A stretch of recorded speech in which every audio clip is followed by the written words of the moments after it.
Hello students, तो कैसे हैं आप लोग। Welcome to my channel. Let's start our fourth chapter of poetry section, thinner than a crescent. तो थिनर देन ए क्रिसेंट जो है वो कविता वो विद्यापति जी के द्वारा लिखी गई है और आई थिंक ये कविता आप लोगों को पढ़ने में काफ़ी आनंद आएगा। तो चलिए हम लोग शुरू करें। पहले कवि के बारे में जान लेते हैं। Born in the village of Bisapi in Madhubani.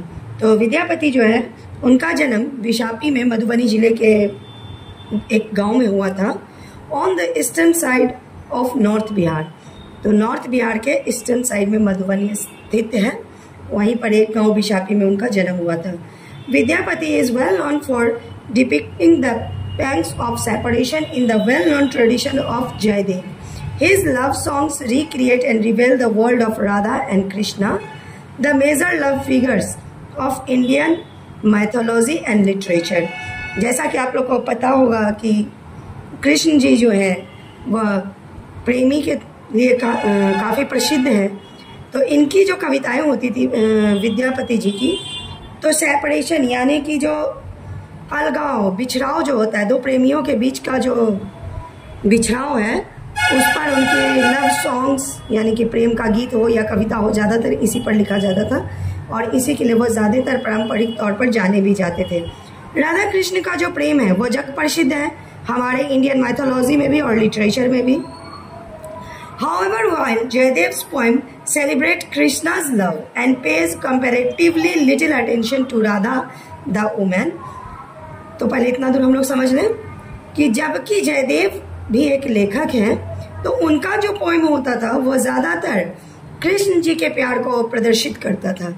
मतलब राधा के कंपैरिजन में कृष्ण के प्यार के बारे में वो ज़्यादा बोलते थे, ज़्यादा लिखते थे या ज़्यादा उस पर अटेंशन देते थे, लेकिन राधा के प्यार पर वह कम अटेंशन देते थे। जबकि विद्यापति जो है primarily concerned with the intense passion of Radha's love. लेकिन विद्यापति जी जो हैं वो राधा के प्रेम को ज़्यादा दर्शाते थे।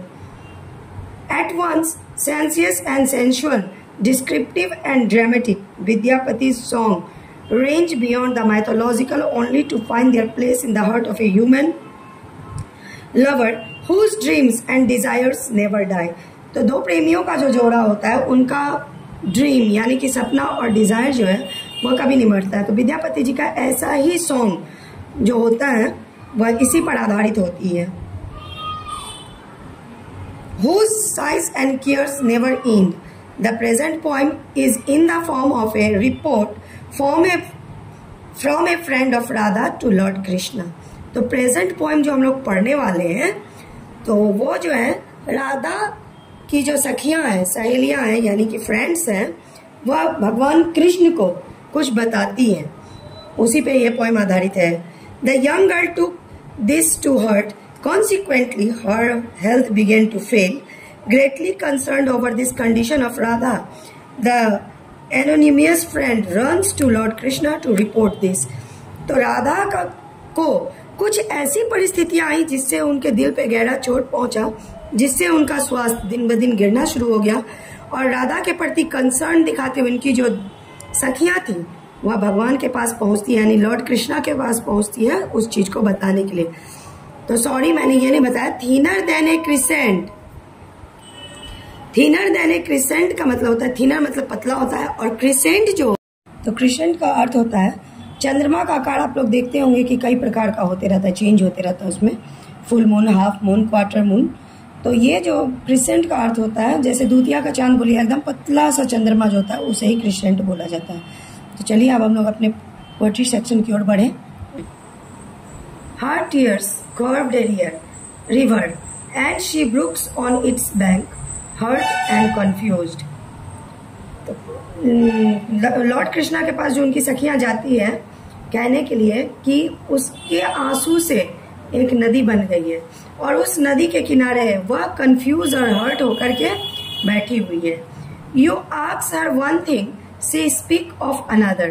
Her friends believe that joy may come again. At time they vanish hope and cease to kiss। तो राधा जी की जो सखियां हैं वो कह रही हैं कि उससे अगर किसी एक सवाल को पूछोगे तो कुछ और ही बताने लगती है। इतना वो कृष्ण की याद में खोई हुई हैं कि उन्हें कुछ समझ ही नहीं आ रहा है कि क्या पूछा जा रहा है, क्या उनसे वो जवाब देना है उन्हें। पूछो कुछ और बोलती है कुछ और उनकी सखियां कहती है कि उनके जीवन में, यानी कि राधा के जीवन में फिर से कुछ खुशियां आएंगी। वह भले अभी विलुप्त हो चुकी है, अभी के समय में यह दिखाई नहीं दे रहा है कि उनके जीवन में खुशियां आने वाली, वो अपनी आशा को खो चुकी हैं, लेकिन उनकी सखियां का मानना है कि उनके जीवन में फिर से वह आनंद के पल आएंगे। ओ Madhav, I have run to call you, Radha each day grows thinner than the crescent in the sky. तो माधव भी एक कृष्ण का नाम है, माधव से भी उनको पुकारा जाता है।